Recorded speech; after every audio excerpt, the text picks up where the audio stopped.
अस्सलाम वालेकुम एवरीवन। और आज हम पढ़ने वाले हैं chapter 1 cell structure and organisation, जो कि जीसीई ओ लेवल का फर्स्ट चैप्टर कहलाता है और आईजीसीएसई का चैप्टर नंबर 2। और ये स्लाइड इस तरह से प्रिपेयर की गई हैं कि ये दोनों आईजीसीएस और जीसीई वालों को उनके कंटेंट्स के हिसाब से हैं।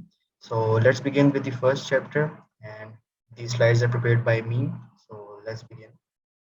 सबसे पहले वी कैन सी ये मैंने सीआई की वेबसाइट से आपके कोर्स कंटेंट्स लिए जो कि आप इस चैप्टर 1 में पढ़ेंगे। इसके अंदर आपके पास आया था microscope, animal cell, plant cells की diagram, then you have photomicrographs of cellulose, cell wall, cell membrane, vacuole, cytoplasm, nucleus and chloroplast. ये हैं। उसके बाद आपके पास उनके फंक्शंस आते हैं। Then you have the controlling passages. और उसके बाद आपके पास कुछ स्पेशलाइज्ड सेल्स आते हैं known as the root hair cells, xylem वेसिस और रेड ब्लड सेल्स, जो कि आप लोगों के सिलेबस में इस लेवल पे अभी ये 3 ही है। उसके बाद we gonna be differentiating cell, tissue, organ and organ system, जो कि आपका लेवल्स ऑफ स्पेशलाइजेशन के अंदर कवर हो जाता है। So basically, let's start by what are cells. A cell is defined as the smallest basic unit of life that is responsible for all life processes. ये आप देखते थे सेल बहुत ही छोटी चीज, लाइक आपकी बॉडी में मिलियन बिलियंस ऑफ सेल्स होंगे जो कि साथ मिलके they make up a system, that system is your body. ठीक है, they are the structural, functional, biological, all living beings. ठीक है, and they can replicate itself of course. खुद रेप्लिकेट करते हैं। रेप्लिकेशन की टेक्निक्स होती हैं such as meiosis and mitosis, जो कि आप अभी इस लेवल पे तो नहीं पढ़ेंगे, but you are gonna be studying them in cell division chapter in further higher classes. Hence they are known as the building blocks of life. ठीक है, कोई भी चीज, कोई घर जिस चीज से बनता है ढेर सारा, उसके अंदर इतनी चीजें होती है, लेकिन your body is made up of cells. ठीक है, this is the basic matter of your body, आप एक तरह से ये समझ सकते हैं। और जो आपकी डेफिनेशन ओ लेवल पूछी जाती है वो ये होती है, smallest basic unit of life और the smallest unit of life और the building blocks of life. ये 2-3 नंबर की डेफिनेशन आती है। ये मैंने पिक्चर डाली हुई है रेड ब्लड सेल्स की, इसको हम आगे भी डिस्कस करेंगे। This is a diagram of typical animal cell, जिसके अंदर आपके पास वैक्यूल्स हैं। You have a cell membrane. Remember, अभी हम लोग डिफरेंसेस को डिस्कस करेंगे। यहाँ पे आपने इस चीज को याद रखना है, इसकी सेल मेम्ब्रेन आउटर लेयर है। Then we have the nucleus. Nucleus के पास हमारे पास ये न्यूक्लियर मेम्ब्रेन है। Then we have the nucleolus, और ये अंदर क्रोमैटिन है, जो कि अभी आप लोगों ने इस क्लास में नहीं पढ़ना, but these are the chromosomes where your DNA information is stored, your genes, your protein information, and all this is the chromatin, which is in the loose threaded form. तो उसके बाद we have this DNA material, then we have the cytoplasm which is the building unit of a cell. ठीक हो गया, मतलब जो main 90% of the cell होता है, या 80% to 70%, ये सारा साइटोप्लाज्म होता है, which is the thick liquid, जो कि अभी हम आगे सेल ऑर्गेनिज्म डिस्कस भी कर लेंगे। इन सब एक एक ऑर्गेनल को भी हमने आगे डिस्कस करना है। Then you have this mitochondria. One thing, इधर हमें क्लोरोप्लास्ट नहीं नजर आएगा और हमें इधर सेल वॉल नहीं नजर आएगी, because it's an animal cell. Now let's take a look what is plant cell. Plant cell mainly contains all though same organelles, but जो यहाँ पे डिफरेंस है ये है कि इसकी आउटर मेम्ब्रेन सेल मेम्ब्रेन है, इसकी आउटर कवरिंग सेल वॉल है। ठीक है, एनिमल सेल की क्या थी, सेल मेम्ब्रेन, यहाँ पे हमारे पास सेल वॉल होती है। प्लस यहाँ पे हमारे पास वैक्यूल का साइज देखे और वहाँ पे numerous small vacuoles. Then we have chloroplast. ये हम आगे डिस्कस करेंगे कि क्लोरोप्लास्ट और माइटोकॉन्ड्रिया के क्या फंक्शंस हैं और क्यों क्लोरोप्लास्ट प्लांट सेल्स में और एनिमल सेल्स में नहीं है। तो this is the diagram of typical plant cells में। मोइनली ओए लेवल के पेपर के फर्स्ट क्वेश्चन में आपके पास सबसे पहले डायग्राम लेवलिंग ही आती है कंफर्म, और चांसेस होते हैं कि मोस्टली सेल्स के आ जाएं जिनके अंदर टिपिकल एनिमल और टिपिकल प्लांट सेल्स सबसे पहले फर्स्ट प्रायोरिटी पे रखने चाहिए। अभी जो हमने डिफरेंस डिस्कस किया, I have made that in a tabular form. You can see animal cell के अंदर there is no cell wall present, और प्लांट सेल के अंदर there is a cell wall which is made up of cellulose. आगे आप और types पढ़ेंगे, जैसे कि फंजाई है जिसकी काइटिन से बनी है। देन यू हैव बैक्टीरिया जिसकी पेप्टिडोग्लाइकन चेन से बनी है, बट इस वक्त आपके सिलेबस में है सेल वॉल बेसिक जो प्लांट्स होती है, that is made up of cellulose. Secondly, जो हमने अभी डिस्कस किया था डायग्राम के अंदर, एनिमल सेल के अंदर एक परमानेंट वैक्यूल नहीं होता। There are small vesicles, numerous small vacuoles, vesicle form। Vesicle एक बहुत छोटा सा एक पार्टिकल होता है जिसके अंदर न्यूमरस सब्सटेंसेस, सॉल्यूशंस और आयंस वगैरह मौजूद होते हैं। तो प्लांट सेल में एक ही बड़ा सेंट्रल वैक्यूल होता है या दो होते हैं एट मैक्स, और यहाँ पे कोई वेसिकल्स प्रेजेंट नहीं होते। तो यहाँ पे एक लार्ज वैक्यूल इन प्लांट सेल्स और एनिमल सेल्स के अंदर स्मॉल न्यूमरस वैक्यूल्स। दूसरी बड़ी डिफरेंस जो आपको वहां नजर आ रही थी, एक तो सेल वॉल बड़ी डिफरेंस है, then there is the second one, chloroplast. Animal cells do not contain chloroplast. ये नहीं होता। And chloroplast are present in plant cells, जिनका फंक्शन आगे हम और डिस्कस करेंगे, जो कि है फोटोसिंथेसिस। ये आपका एक अलग से भी पूरा चैप्टर आता है वो लेवल के सिलेबस में। Okay, so this is just a diagram जो कि दोनों सेल्स में नजर आती है हमें चीज, वो है cell membrane, cytoplasm, nucleus. Nucleus तो हो गई सेल में, जाहिर सी बात है, लेकिन आगे जाके एक ऐसा सेल भी होगा जिसके अंदर न्यूक्लियस नहीं है। You will be surprised to know that that cell does not contain any cell organelles. लेकिन हमारे पास अभी एनिमल और प्लांट सेल्स हैं जिनके अंदर न्यूक्लियस मौजूद है। और यहाँ पे जो हमें सिर्फ found only in plant sales था, वो अभी हमने पीछे भी डिस्कस कर लिया टेबुलर फॉर्म में, जो कि हैं क्लोरोप्लास्ट, वैक्यूल और cell wall. This is a detail diagram. इतनी डिटेल डायग्राम आपसे ओ लेवल में नहीं पूछी जाती, पर आई थॉट कि अगर आपको 3D स्ट्रक्चर समझाया जाए तो ज्यादा अच्छी समझ आ जाएगी। Just look at the thickness of the cell wall in a plant cell, ठीक है। और यहाँ पे पतली सी एक सेल मेम्ब्रेन है, एंड दिस इज ऑल। ये सेंट्रियोल्स वगैरह आपने भी नहीं पढ़ने आपको। हाँ, बेशक साइज का आपको अंदाजा होना चाहिए कि एनिमल सेल्स की जो होती है वो टिपिकली 10 to 30 माइक्रोमीटर होती है, और प्लांट सेल्स की 10 to 100 माइक्रोमीटर तक भी जाती है, ठीक है। और उसकी रेक्टेंगुलर क्यूबिक शेप है, आपने देखा भी है। Plant animal cells are mostly circular, ठीक है, और लूज शेप होती है उनकी। और ये जो आप ग्रीन सब्सटेंसेस देख रहे हैं ये क्लोरोप्लास्ट है। So keep in mind that. Let's study cell organelles, और जो जो हमने एक एक ऑर्गेनल डिस्कस किए, we gonna discuss them in detail, ठीक है। सेल ऑर्गेनेल्स होते क्या हैं? Okay, they are just sac like structures जो कि सेल को बनाते हैं। Okay, they are the constituents of a cell, ठीक है, and they all have a specific function. हमारे पास सेल ऑर्गेनेल्स में वैक्यूल आ रहा है, राइबोसोम्स पढ़ेंगे, माइटोकॉन्ड्रिया पढ़ना है, सेल मेम्ब्रेन, साइटोप्लाज्म और न्यूक्लियस। और प्लांट सेल के अंदर आपके पास एडिशनल जो चीजें थी वो थी सेल वॉल और क्लोरोप्लास्ट। बाकी लेबलिंग को आप लोग normal, this is just a detailed photo micrograph structure जो कि आपके एटीपी में शायद आ सकता है, लेकिन यहाँ पे आपको बहुत बेसिक से याद रखने हैं जितने हमने पीछे डिस्कस किए। सेल मेम्ब्रेन एक पार्शियली परमिएबल मेम्ब्रेन होती है। पार्शियली परमिएबल का मतलब क्या होता है कि it can let in some substances, लेकिन बाकियों को बाहर रखता है। सिर्फ उन सब्सटेंसेस को आने देखे जिनकी सेल में जरूरत है।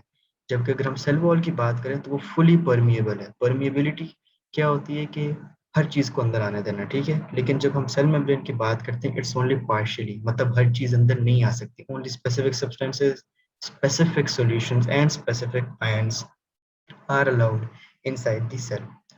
Secondly, it acts as a barrier between the cell and its surroundings. ये देखिए, सेल और सराउंडिंग्स को जो चीज लैदा कर रही है वो आपके पास एक सेल मेम्ब्रेन है। So we can say that it's acting like a protective layer but not as strong as a cell wall. Semi permeable membrane है, made of phospholipids and proteins. ये आप लोगों को पता होना चाहिए किस चीज से बनी है। मेनली रिमेंबर प्रोटीन्स, फॉस्फोलिपिड्स आप लोग हायर लेवल में जाके, and some of these proteins present on membrane work as enzymes and antigen. Of course, we all know enzymes का भी आपका एक थर्ड चैप्टर नंबर 3 आता है जिसका नाम है पता है कि enzymes are biological catalysts made up of proteins. तो some of these proteins जो सेल मेम्ब्रेन के अंदर हैं, चाहे वो जिस पोजीशन में लगी हैं, they can be enzymes और even antigens जो कि सेल मार्कर्स में हेल्प करते हैं। बट मेनली आपको सेल मेम्ब्रेन के बारे में पता चलना चाहिए कि ये पार्शली परमिएबल है और it just separates it from the surrounding, ठीक है। डायग्राम अपने ज़हन में लेंगे आपको याद भी आ जाएगा। Then we have a cell wall. Cell wall का मैंने आपको पीछे डिफरेंस बताया था सेल मेम्ब्रेन के साथ कंपेयर करके कि जहाँ सेल मेम्ब्रेन पार्शियली परमिएबल थी, सेल वॉल फुली परमिएबल है। ये हर चीज को अंदर आने देती है, ठीक है। इसका कोई कंट्रोल नहीं है बाहर और अंदर वाली सब्सटेंसेस का आने जाने का, ठीक है। It's not controlling the in and out of substances, so it's allowing everything to pass through it. Plants के अंदर ये मेनली पॉलीसेकेराइड से बनी होती है। पॉलीसेकेराइड्स आप शायद केमिस्ट्री में पढ़ें, यहाँ भी आगे आप second chapter number 2 biological molecules के अंदर पढ़ेंगे। पॉलीसेकेराइड्स लॉन्ग चेन्स बहुत स्ट्रांग होती हैं सच एज सेलुलोज, और बाकी मैंने आप लोगों को बताई थी वो भी आप लोग नहीं पढ़ेंगे। अभी आपने सेलुलोज को याद रखना है। और सेल वॉल का सबसे मेन काम, ये देखिए आप रिजिड स्ट्रक्चर देख सकते हैं सेल वॉल का। It's keeping the cell upright, ठीक है। It's rigid. रिजिड स्ट्रक्चर का मतलब सख्त, फर्म, ठीक है, बिल्कुल अपनी जगह पे खड़ा हुआ। It's rigid. और ये मेनली आप लोग आगे टर्गid प्रेशर अभी अगली स्लाइड में डिस्कस करेंगे कि जब वाटर इन आता है या वाटर आउट जाता है, ये टर्जिडिटी कैसे मेंटेन करता है। और आखिरी पॉइंट आप लोगों को पता है, cell wall is absent in animals. Okay, उसके बाद आपके पास आता है सेल वॉल का मेंटेनिंग टर्जिडिटी। जैसे कि मैंने बताया सेल वॉल का ही सारा रोल है इस चीज को करने में। हाइपोटोनिक सॉल्यूशन और हाइपरटोनिक में क्या फर्क है? ओके, हाइपोटोनिक सॉल्यूशन ऐसा होता है कि जो सेल के बाहर जो पानी है उसकी कॉन्सेंट्रेशन लेस होगी, ठीक है। मतलब बाहर पानी ज्यादा है, अंदर पानी कम है। तो जब बाहर पानी ज़्यादा होगा, एक आप लोगों का सेकंड चैप्टर आता है डिफ्यूजन और ऑस्मोसिस का। डिफ्यूजन क्या होती है, हायर से लोअर में जाती है, ठीक है। उस वक्त भी आप लोगों को मैं दोबारा ये करवाऊंगा। तो हायर से लोअर जब वो जाती है हाइपोटोनिक सोल्यूशन के अंदर, सेल भर जाता है। भरने से मुराद उसके वैक्यूम में पानी जमा हो जाता है।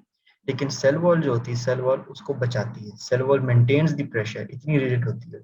जबकि हाइपोटोनिक के अंदर बाहर कॉन्सेंट्रेशन ज़्यादा होती है। कि बाहर कॉन्सेंट्रेशन ज़्यादा है किसी भी सॉल्ट, किसी भी सॉल्यूशन की, मतलब बाहर पानी भी कम है। और जब बाहर पानी कम है मतलब सेल के अंदर ज़्यादा है। तो सेल के अंदर से पानी बाहर जाता है।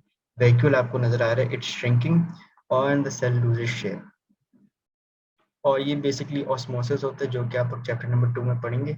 अभी आप लोगों को बेसिक आइडिया देना था कि सेल वॉल का स्ट्रक्चर है क्या। Maintaining rigidity, making the cell upright, keeping it in shape. ठीक हो गया। उसके बाद हमारे पास आया था साइटोप्लाज्म। ये इतना मेनली आप लोगों से पूछा नहीं जाता, बट यू शुड नो कि कौन सा मीडियम है जिसके अंदर सारे ऑर्गेनेल्स हैं। And it is a medium that hold the organelles, ठीक है। इसके अंदर एंजाइम्स हैं, हार्मोन्स हैं, सबस्ट्रेट्स हैं, आयंस हैं जो फ्रीली फिर रहे हैं। क्लोरोप्लास्ट, माइटोकॉन्ड्रिया, राइबोसोम्स, ये सब कुछ साइटोप्लाज्म के अंदर ही तैर रहे हैं ऑफ कोर्स। तो ये आपके पास साइटोप्लाज्म है। ये जितना ये ब्लू वाला एरिया, ये साइटोप्लाज्म है आपके पास।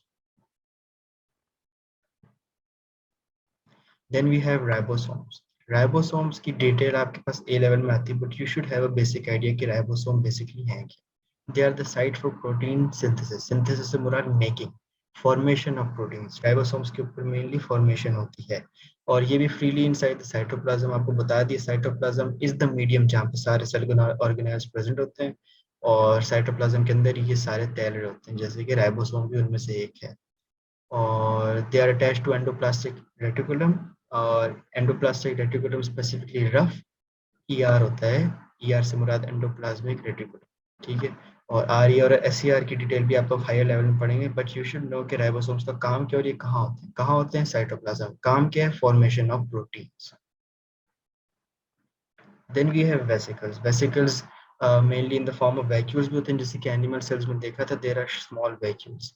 अदरवाइज ये सिंगल मेम्ब्रेन बाउंड स्ट्रक्चर्स होते हैं। और इन वेसिकल्स के अंदर कोई भी चीज़ हो सकती है, जैसे कि प्रोटीन्स हो गए, फॉर एग्जांपल एंजाइम्स और हार्मोन्स। और वेसिकल्स फॉर्मेशन का मतलब ही यही होता है कि इनका मेन पर्पस ये है कि ट्रांसपोर्ट करें। ट्रांसपोर्ट के लिए कोई तो चीज़ चाहिए, ठीक है। खुद ही तो जा नहीं सकती है एंजाइम्स वगैरह बाहर, या खुद ही अंदर आ नहीं सकते। They need a medium. Medium उनको चाहिए जो कि वेसिकल की फॉर्म है। वो वेसिकल के उनको पकड़ लेता है। ये देखिए कैसे वेसिकल ने उनको अपने अंदर पकड़ा है और उनको फिर बाहर भेजा है।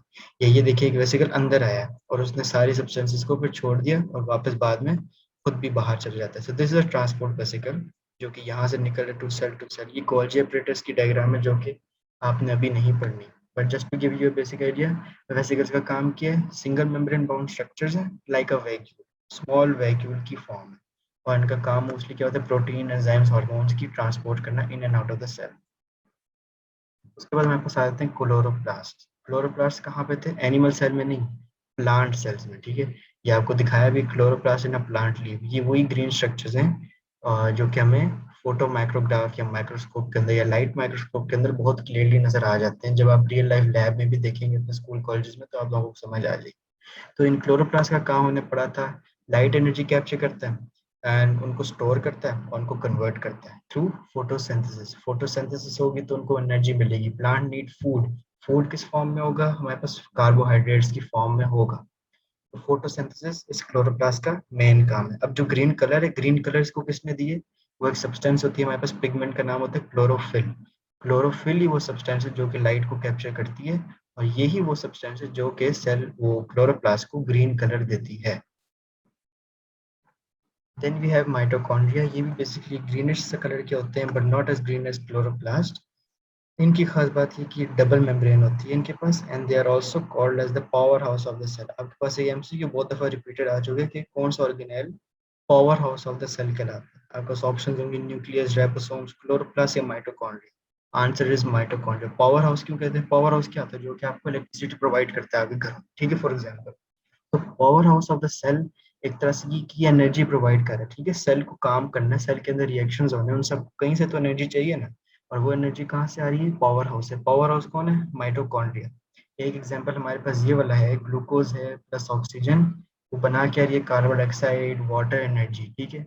ऑक्सीजन जहाँ पे भी आती है वो रिएक्शन हमेशा एरोबिक रेस्पिरेशन आता है, जो कि आप लोग आगे जाके चैप्टर नंबर 7 या चैप्टर नंबर 9 में पढ़ेंगे रेस्पिरेशन वाले। और एटीपी इज द मॉलिक्यूल जो कि माइटोकॉन्ड्रिया के अंदर प्रेजेंट होता है या बनता है या टूटता है। एटीपी एक, जैसे एटीपी आपके लिए एक सेल है, ठीक है ना, हमारे सेल होते हैं, हम रिमोट वगैरह में डालते हैं, दैट्स द एटीपी, ठीक है, इट स्टोर्स द एनर्जी, ठीक है, वो खत्म हो जाएगा, एटीपी ब्रेक डाउन होगा, हमें एनर्जी मिलेगी, ठीक है। और स्टोर भी कहाँ होगी, एटीपी के अंदर ही, एडिनोसिन ट्राइफॉस्फेट इसकी फुल फॉर्म होती है। बट आपको भी ये याद रखने के, power house of the cell और एनर्जी प्रोवाइड करना, दैट्स इट माइटोकॉन्ड्रिया। और आपके ज़हन में इसकी स्ट्रक्चर होनी चाहिए, थोड़ी सी थिक लेयर होती है because of the double membrane and it's present in both plant cells and animal cells, ठीक है। लेकिन क्यों, कौन सी चीज डिफरेंट थी, chloroplast. Then we have levels of organisation, ये एक बेसिक कॉन्सेप्ट है जो कि आप लोगों को पहले चैप्टर में पढ़ाया जाता है। आप लोगों को एक तरह से एक सीक्वेंस पता लग जाती है कि कौन सी चीज़ सबसे छोटी है और किस किस तरह सिस्टम बिल्डअप हो रहा है, वो क्या लेवल्स हैं जिससे पूरा हमारे एक ह्यूमन बॉडी ऑर्गेनाइज हुई हुई है। तो एक सेल होता है, ठीक है, सेल हमने सबसे पहले डेफिनेशन क्या थी, cell is the smallest unit building block of life, ठीक है ना। और यही बिल्डिंग ब्लॉक ऑफ लाइफ है, वो कैसे लाइफ बना रहा है ये देखते हैं। सेल है स्मॉलेस्ट यूनिट, ढेर सारे सेल्स मिले, क्या बनाया, टिश्यू। टिश्यू ढेर सारे मिले, क्या बनाया, ऑर्गन। ये आप देख सकते हैं, किडनी की एक तस्वीर है, एक ऑर्गन है, kidney is an organ, heart is an organ, ठीक है। देन उसके बाद एक ऑर्गन सिस्टम बना। ऑर्गन सिस्टम कैसे बना, ये कहाँ से शुरू हो रहा है, किडनी है, देन इट्स इंटेस्टाइन, इंटेस्टाइन के साथ आपसे आउट थ्रू द यूरिथ्रा, और ये पूरा एक ऑर्गन सिस्टम बनाया है। सेल्स ने टिश्यू, टिश्यू से मिलकर ऑर्गन, ऑर्गन सिस्टम, और जब ऑर्गन सिस्टम डेवलप हो गया it mean it's a working organism, proper man develop हो गया। शुरू कहाँ से हुआ था, सेल से, सेल से सीधा कहाँ आ गया, ऑर्गेनिज्म से। So now you know the definition कि cell is the smallest unit of life and the building blocks of life. The cell is the basic structure function unit of life, जो कि हमने सबसे पहली वाली स्लाइड में पढ़ी थी। सेल से पहले भी क्या आ रहा होता है वो भी आप लोगों को पता होना चाहिए, केमिस्ट्री की थोड़ी सी आएगी। एटम है, एटम सेल से भी छोटे होते हैं, ठीक है। एटम्स मतलब पूरी दुनिया को एटम्स ने बनाया, ठीक है। एटम्स मिलके क्या बनते हैं, मॉलिक्यूल, कंपाउंड, ठीक है, आपने पढ़ा हुआ है। कार्बन है, फिर वो मॉलिक्यूल बनेगी, कार्बन डाइऑक्साइड, ठीक है, फिर वो सारे मिलके ऑर्गेनेल्स आते हैं, atom, then comes molecule, then comes an organelle. Organelles क्या थे, वो जो हमने अभी 6-7 डिस्कस किया, माइटोकॉन्ड्रिया, क्लोरोप्लास्ट, वैक्यूल, न्यूक्लियस, वो मिलके सब बनाते हैं सेल। और फिर आपको आगे पता है tissues, organ, organ tissue, organ system, और फिर ऑर्गेनिजम्स। तो टिश्यूज की अगर आपको डेफिनेशन आती है तो आपने ये देखना है कि टिश्यू से पहले क्या था। टिश्यू से पहले क्या था, सेल्स। तो tissues are all specialised cells that perform the same function, ठीक हो गया। जैसे मसल टिश्यू हो गया, ठीक है, वो सारे मसल सेल से बन के बने। अगर आपके पास ऑर्गन की डेफिनेशन आती है तो आपने देखना ऑर्गन से पहले क्या था, ऑर्गन से पहले क्या था, tissue. So many tissues together performing the same function form an organ, ठीक हो गया। Then you have organ system, ठीक है। आपने देखना ऑर्गन सिस्टम से पहले मेरे पास क्या था, ऑर्गन्स, तो आपने क्या लिखना है, many organs together performing the same function is an organ system. तो अगर आपको ये सीक्वेंस याद होगी तो मेरे ख्याल से आप लोगों को डेफिनेशन में कोई मुश्किल नहीं होगी, जो कि ये आ सकती है एमसीक्यू फॉर्म भी और थ्योरी फॉर्म में भी, मेनली फर्स्ट 2 to 3 क्वेश्चंस के अंदर। ये फॉर एग्जांपल मैंने एक डायग्राम डाली थी, आप देख लेते हैं कि सेल्स हैं, पहले एनिमल्स के ले लेते हैं। सेल्स ने टिश्यूज बनाए, ये लेयर्स देख रहे हैं, दीज आर टिश्यूज। टिश्यूज ने ऑर्गन बनाया, हार्ट। हार्ट ने क्या किया, पूरा सर्कुलेटरी सिस्टम बना दिया इन हॉर्स। और जब पूरा सर्कुलेटरी सिस्टम बन गया मींस इट्स वर्किंग। और प्रॉपर ऑर्गेनिज्म आप देख सकते हैं सेल से किस तरह हॉर्स तक डेवलपमेंट हुई है, किस लेवल पे ऑर्गेनाइज्ड है ये सारे।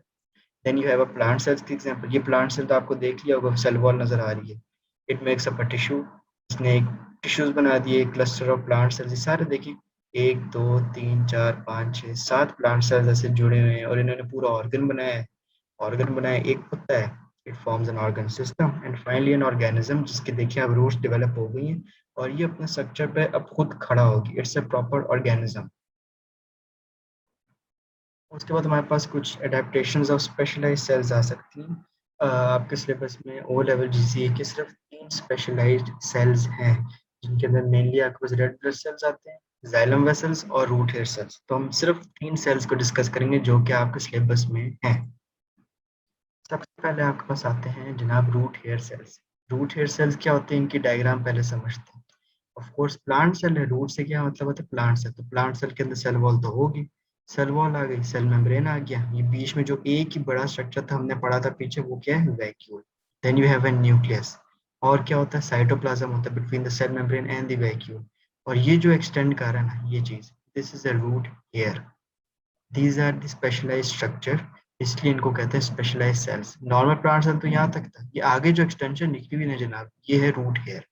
अब इनका काम क्या है? इनका जो साइटोप्लाज्म एक्सटेंड हुआ है ना आउटवर्ड पे, ये एक हेयर लाइक स्ट्रक्चर बना देता है। अब इस हेयर लाइक स्ट्रक्चर से होता है कि सरफेस एरिया इंक्रीज हो गया। पहले ये साइज था, अब देखें क्या साइज हो, अब इतना बड़ा हो गया, ऊपर नीचे पूरा सरफेस एरिया इंक्रीज हो गया। इंक्रीज होने का फायदा क्या हुआ एक प्लांट को? ये कहाँ प्रेजेंट है? रूट में। जब रूट्स का काम किया वाटर एब्जॉर्ब करना, कहाँ से? सॉइल से। अब जब सरफेस एरिया ज्यादा होगा, ठीक है, सरफेस एरिया जितना ज्यादा होगा उतना वाटर एब्जॉर्ब होगा, ये फैल जाएंगे। ये देखें किस तरह अपना रूट हेयर से इन्होंने पेनिट्रेट कर लिया सॉइल के अंदर, ठीक है। आप बोरिंग करवाते हैं ना, नीचे तक जाते हैं, इनका रूट हेयर इसी तरह एक्सटेंड होता है सॉइल के अंदर, और आपके पास पानी थ्रू ऑस्मोसिस या डिफ्यूजन आ जाता है। रूट हेयर सेल्स को एनर्जी भी चाहिए होती है। एनर्जी क्यों चाहिए? क्योंकि they have to perform their specialised structure. और एनर्जी कौन दे रहा था? Power house. पावर हाउस कौन सा था? माइटोकॉन्ड्रिया। तो जितनी ज्यादा एनर्जी चाहिए उतने ज्यादा माइटोकॉन्ड्रिया भी चाहिए होंगे। और इसी तरह फिर मिनरल सॉल्ट्स, वाटर, आयंस, सब कुछ रूट हेयर जमा कर लेते हैं फ्रॉम द सॉइल पार्टिकल्स। ये एक दफा डायग्राम से आपको कॉन्सेप्ट डेवलप हो जाएगा, ये बहुत ईजी हो जाता है समझने के लिए। नेक्स्ट देखते हैं जो हमारे पास है जाइलम वेसल्स। जाइलम वेसल्स क्या होती हैं? इनके अंदर साइटोप्लाज्म नहीं होता है, इनकी खास बात ये है। और ना ही इनके पास ऑर्गेनेल्स होते हैं। आगे एक और भी सेल आएगा जिसके पास ऑर्गेनेल्स नहीं होंगे। तो तीन में से दो ऐसे हैं जिनके पास ऑर्गेनेल्स नहीं होते, उनमें से एक है जाइलम वेसल। अब जाइलम वेसल का फर्स्ट ऑफ ऑल फंक्शन क्या आपको नजर आ रहा होगा? जाइलम वेसल है तो ये प्लांट में प्रेजेंट होती है और इसका मेनली काम है ट्रांसपोर्टेशन ऑफ वाटर। ठीक हो गया? इनके दरमियान कोई क्रॉस वॉल्स नहीं होती, आप देख सकते हैं कोई वॉल्स, कोई दरवाजा, कोई डोर, लाइक, ठीक है, कोई ऐसी सेपरेशन नहीं है। ठीक है, और ये कंटिन्यूस है, ठीक है, बीच में कोई बैरियर है, कोई दरवाजा नहीं कि यहाँ पे रुके और आगे जाए, कंटिन्यूस जा रहा है। ठीक है, आप देख सकते हैं एरो से वन वे जा रहा है, वन वे कंटिन्यूस है। किस चीज को लेके जा रहा है? वाटर्स एंड मिनरल्स, ठीक है ना। अब इसकी जो वॉल्स है, अब इसका स्पेशलाइज स्ट्रक्चर क्या है? इनकी वॉल्स होती है लिग्निफाइड। लिग्निन इन स्ट्रक्चर होता है जो कि बहुत सख्त है, जैसे हमने एक सेलुलोज पढ़ा सबसे पहले, उसके बाद आता है आपके पास लिग्निन। लिग्निन ने इस वॉल को लिग्निफाई कर दिया, and xylem vessels are lignifying making it rigid. वही जैसे सेल वॉल ने किया हुआ था, सेल वॉल, ठीक है। अब वाटर है, वाटर का प्रेशर तो तेज जाना है, ठीक है, ऊपर से ये है भी कंटिन्यूस फ्लो। तो जब प्रेशर तेज जाना है, इसका कोलैप्स होने का डर है, लेकिन जब ये वॉल्स डिग्निफाइड है तो कोलैप्स नहीं होंगी। जैसे हमने पहले पढ़ा था टर्गर प्रेशर, जो सेलुलोज ने बर्दाश्त किया था, ठीक है, यहीं पे लिग्निफाइड वॉल्स वो प्रेशर बर्दाश्त करती हैं। Then there are pits. Pits क्या होते हैं? Small holes. Small holes walls में इसलिए होते हैं ताकि जो कोई भी एयर ब्लॉक हो जाए उसको तोड़ दें, ठीक है। एयर लॉक हो जाते हैं आपके, आपके घरों में एयर लॉक्स हो जाते हैं, तो आपको हल्का सा कहीं से पानी खोलना पड़ता है to remove those air. Air आ गई तो पानी वो ट्रांसपोर्ट होना बंद हो जाता है, ठीक है ना। तो ये जो सारे एक और खास बात ये, जो लिग्निफाइड जिस चीज से हुआ ये सारे सेल्स हैं, these cells are considered dead. लेकिन इनकी स्ट्रेंथ प्रोवाइड करें क्योंकि ये सारे मिलके बने हैं, but these are dead cells. ये एमसीक्यू आ सकता है कि डेड सेल्स हैं, ठीक है। तो मेनली आपको ये याद रखना है, जाइलम वेसल है एक वन वे फंक्शन के ट्रांसपोर्टेशन ऑफ वाटर आयंस, ठीक है, वाटर एंड आयंस ओनली। वो दूसरी होती है फ्लोएम जो कि फूड भी ट्रांसफर करती है और बिग मॉलिक्यूल्स। फिर क्या है? इनकी थिक वॉल्स हैं स्टिफ विद लिग्निन। लिग्निन का मतलब लिग्निफाइड वॉल्स। क्यों है? ताकि कोलैप्स होने से बचा सकें। कोलैप्स क्यों होगी? क्योंकि वाटर का प्रेशर तेज है, तो उसको बर्दाश्त करने के लिए हमें लिग्निफाइड वॉल्स चाहिए।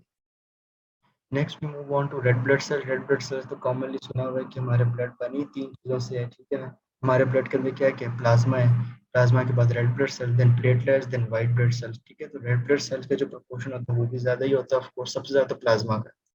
अब आप इनकी ध्यान से शक्ल देखिए, ये साइड व्यू है और ये टॉप व्यू है। टॉप व्यू से तो लग रही है प्लेट है, प्लेट देखिए गहरी कितनी है, खाली लग रहा है क्योंकि इसके अंदर न्यूक्लियस नहीं है। न्यूक्लियस क्यों नहीं है उसकी हम वजह पढ़ते हैं। इसको साइड से देखिए ये जगह खाली है, ये जगह खाली है, यहाँ पे न्यूक्लियस नहीं है, ठीक है ना।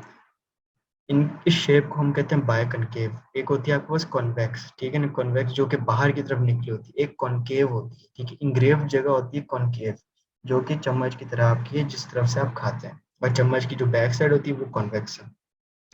अब कॉनकेव का फायदा ये है कि अंदर वाली जगह खाली है, इसकी शेप डिस्क है, और ये डेंट पड़ा हुआ है, जहाँ पर डेंट पड़ा हुआ वो बाय कॉनकेव है, कॉनकेव है। बाय कॉनकेव क्यों कहते हैं? क्योंकि जनाब ये दोनों साइड से, दोनों का मतलब टू, ठीक है, बोथ साइड से, टू साइड से मतलब बाय, बाय का मतलब टू, बाय कॉनकेव, दोनों तरफ से कॉनकेव है। अब इसके अंदर डेंट की कुछ वजह है। डेंट की वजह ये है कि पहली तो इसके पास न्यूक्लियस नहीं है, ठीक है। इसका पहले तो आप फंक्शन समझिए। फंक्शन क्या होता है इसका? हीमोग्लोबिन का। हीमोग्लोबिन इसने कैरी करने हैं, उनको मसल सेल्स तक देने हैं ताकि मसल सेल्स अपना फंक्शन परफॉर्म कर सके। इनके अंदर हीमोग्लोबिन आना चाहिए, ठीक है। बाकी आयरन वगैरह वो आप लोग आगे पढ़ेंगे। अब इसके अंदर कोई न्यूक्लियस नहीं है, इसके पास जगह ही बहुत है, जगह है ज़्यादा, हीमोग्लोबिन जमा करेगा और हीमोग्लोबिन ही इसको रेड कलर दे रही। उसके बाद ये साइटोप्लाज्म इसके अंदर होता है जो कि इसके अंदर बहुत ज़्यादा हीमोग्लोबिन।